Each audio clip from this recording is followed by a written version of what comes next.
suis au lendemain de soirée. Mais c'est même pas une soirée que j'ai fait hier. Je suis sorti un petit moment, genre 10 minutes. 10 minutes à la Marseillaise. Non, je suis resté 30 minutes dans cette soirée à la con. J'ai vu que tout se répète toujours la même chose. Il y a toujours les mêmes gars, les mêmes tchads. Ils sont toujours en train de parler à toutes les meufs. Il y a vraiment pas beaucoup de tchads, mais c'est toujours les mêmes. Il y en a 2 ou 3, voire 4. Dont 2 qui sont super cool, qui avaient été sympas avec moi et tout. Et ils sont venus me parler. Il y a quelques temps en arrière. Je les vois toujours aussi. Et il y a 2 autres, ben, c'est vraiment des gens sans foi ni loi, quoi. Ils en ont rien à foutre. Les gens ils peuvent dire de la merde sur toi, aucun respect. Mais eux, ils sont plus forts quand même au niveau drague, je pense. Il y a juste un truc qui m'a fait bader hier, c'est que je peux pas me mélanger quand je vais dans cette soirée. C'est le seul endroit où je peux sortir à Fribourg, où il y a des meufs. Les gens, ils savent ça, donc ça se ressent, tu vois. Quand je suis rentré hier dans cette soirée, tout de suite, il y avait un groupe, il y a 5, 6 personnes, 4 meufs. Et d'un coup, il y a une meuf qui me regarde. Après, elle commence à parler à ses potes. Après, je voyais les autres potes, elle tournait la tête, elle cherchait du regard une personne. D'un coup, elle m'ont regardé et tout. Je me suis dit, bon, eux, ils n'ont pas l'air de me kiffer, tu vois. Ils ont dû écouter les rumeurs sur moi, ils se disaient, attention, approchez pas ce gars, il est dangereux, tu vois. Donc tu vois, il y a direct le climat qui est installé quand je viens de voir une meuf. Je lui avais parlé 2-3 fois, chaque fois que je lui parlais, elle souriait, elle rigolait et tout. Et j'avais rencontré aussi sa pote. Là, je viens de voir qu'elle était sur un muret. Je marchais comme ça et puis je me suis dit, ah, elle me regarde. Après, j'ai dit, bon, dans le doute, je leur fais genre un signe. Elle regardait toujours dans ma direction. Après, elles n'ont pas réagi. Je me suis dit, bon, bah les couilles. Hein. Je vais pas me faire chier avec des gens qui réagissent pas. Je passe mon chemin, voilà. Si les gens ils veulent me mettre des embûches, voilà. C'est pas grave. Je me dis, je vais trouver d'autres personnes. Je vais pas désespérer en fait. Je vais pas tomber dans la dépression pour des gens que je connais pas en fait. Donc elle m'a calculé 0 sur 10. Il y a peut-être des gars qui sont super tchad, ils se disent hey, quoi, tu me calcules pas et tout. Mais moi je me dis, je fais gaffe parce que dans cette ville, genre tu vois, on fait courir des rumeurs sur toi. Après, le moindre truc que tu fais, c'est interprété fois 1000. Genre, je me souviens, les flics, ils étaient là en mode ouais, mais vous savez pas, vous avez terrorisé cette personne, j'allais faire une psychothérapie, elle n'osait plus sortir de chez elle. Les gens ils peuvent dramatiser juste parce que tu dis bonjour à une personne. Ils peuvent te faire passer pour un terroriste, genre comme si j'avais une ceinture d'explosifs autour de moi, puis j'étais là en mode si tu parles pas, je fais tout péter. Je me dis voilà, si la meuf elle me calcule pas, trace ta route. Mais et je me dis mais il y a plein de gens, c'est des gros PD ici. Ils te suivent ces enculés, c'est vraiment hyper pesant. T'sais. Après ben voilà. Genre ça me rappelle quoi? Ça me rappelle juste que ici mec, je suis considéré comme de la merde en fait. Et pour changer ça, c'est vraiment quasi impossible. Ça bute le cerveau, mec. Putain, tu te dis, mais mec, qu'est-ce que tu dois faire là, je suis en mode destruction. Tu peux rien faire, tu peux pas survivre à ça, en fait. T'as aucune place dans la société. Donc t'es vraiment exterminé, en fait.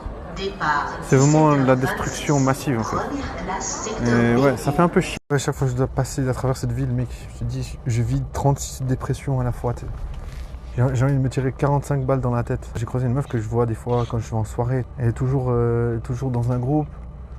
Et je me dis, je vais pas lui parler à cette meuf. Je lui avais déjà parlé une fois, mais ça fait tellement longtemps en arrière. Ça fait genre 3 ans, 4 ans, mec. Je sais même plus qu'est-ce que j'avais dit. Je me dis, gaffe-toi, genre ici, tu parles 2 fois à une meuf et t'as un procès. Genre, tu parles 2 fois à une meuf, après elle va dire, oh, c'est du harcèlement, mec, agression sexuelle, machin. Tu vois, si elle dit que tu l'as dit que t'étais jolie, tu peux avoir une plainte pour agression sexuelle. Ici, ils ont sorti l'artillerie lourde, Ici, ils m'ont dit, mec, t'es exterminé, t'es mort, dead as fuck. Et il y a toujours, là, par exemple, là, j'ai croisé 3 gars que je suspecte d'être PD, en fait. Parce que ces gars, je les vois toujours tout seuls. Ils s'arrangent toujours pour être sur mon passage. Et puis, ils s'arrangent toujours pour que je les voie bien, Ils s'arrangent pour s'arrêter là où je vais passer. Donc, tu vois, je me dis, déjà, c'est monstre gênant. Parce que tu vois, je me dis, tu peux bien parler aux gens, tu peux leur dire hey, salut, ça va? Non, ils s'arrêtent sur ton passage et ils te regardent. S'ils te regardent pas, ben, ils font en sorte d'être vraiment sur ton passage, tu vois. Et ça genre, vraiment, ça c'est le truc récurrent. Ça me saoule tellement. Je me dis, mais putain, frère. Non seulement, genre, tu vois, je peux pas baiser de meufs ici, mais en plus, ils sont là en mode, mec, t'es un PD, c'est normal, tu peux pas baiser des meufs. Donc tu vois, je suis là en mode, mec, donnez-moi une balle dans la tête, mec, mais arrêtez de me faire chier, arrêtez de me casser les couilles, tu vois. Genre, ils essaient juste de me détruire ma vie sociale de je ne sais pas quelconque manière parce que tu vois, je me dis, mais mec, tu racontes cette histoire à n'importe qui, ils vont dire, mec, t'es un gros parano de merde. Ici, tout est sectarisé, genre, c'est tout tous des groupes. Ben, tu vois tout de suite, il y a le groupe des cassos, le groupe des PD, tout plein de groupes. Et si tu fais pas partie de ces groupes, les gens ils te voyaient comme si c'était un agresseur. Ils te voyaient comme quelqu'un de mal intentionné en fait.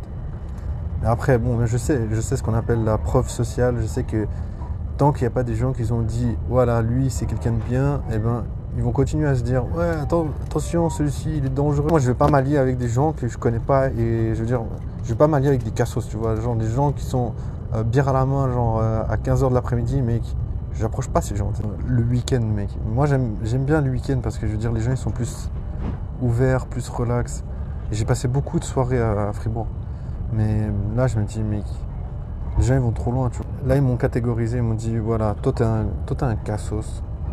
Tu mérites de traîner avec des cassos. Mais moi je suis là, non. Je veux pas faire ça, t'sais. Je veux dire, vous pouvez me traiter de cassos tout ce que vous voulez, mais moi je vais pas traîner avec ces gens-là, t'sais. C'est hors de question, frère. Donc je continue à être pas dans un groupe. Il faut être avec des gens qui te correspondent. Sinon, ils vont jamais te tirer vers le haut, mec. La mort sociale, j'ai pas pu l'éviter, tu vois. C'est vraiment la mort sociale, frère. On trouve les solutions qu'on peut, hein. Moi je me dis, de toute façon, tu peux pas te dire ouais, j'attends de mourir tranquille, je vais taffer, je vais m'enfermer entre quatre murs, mec. Je suis vivant et je peux parler aux gens, tu vois. Après, les gens, ils peuvent me dire qu'ils m'aiment pas, tu vois. Je peux tout à fait comprendre. Je peux tout à fait comprendre que les gens ils me disent mec, on n'aime pas traîner avec toi. Tranquille, on est là pour s'améliorer, on est là pour se poser des questions. Enfin, je veux dire, il y a quoi de plus à faire dans la vie que se poser des questions et se dire mais comment tu peux partager plus de choses avec les gens. Les cassos, c'est des gens qui évoluent dans une sphère limitée, tu vois. Genre, ils vont pas essayer d'évoluer dans une sphère qui est très concurrentielle. À partir du moment où tu veux être dans des sphères concurrentielles, genre, soit tu as des capacités intellectuelles suffisantes et tu vas prendre des obstacles, mais ça va pas être la mort.